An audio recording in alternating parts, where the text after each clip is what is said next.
Satu ketika nanti Dajjal keluar, perempuan kena ikatkan, tapi dia ikut Dajjal pula. Macam mana nanti?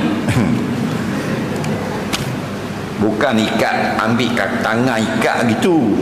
Maksudnya jagalah ahli keluarga kamu daripada fitnah. Lebih-lebih lagi ketika sudah keluarnya Dajjal. Bukan nanti keluar Dajjal kita jaga anak isteri kita duduk di rumah. Maksudnya orang perempuan boleh keluar rumah, tapi tidak macam orang laki-laki. Ni perempuan zaman kita ni macam lelaki. Faham? Pukul 12 malam dia biar jalan lagi perempuan. Pukul 11.30 malam tu biar lagi balik pukul 2. Betul tak? Tu. Itu sudah bersalahan dengan konsep Islam.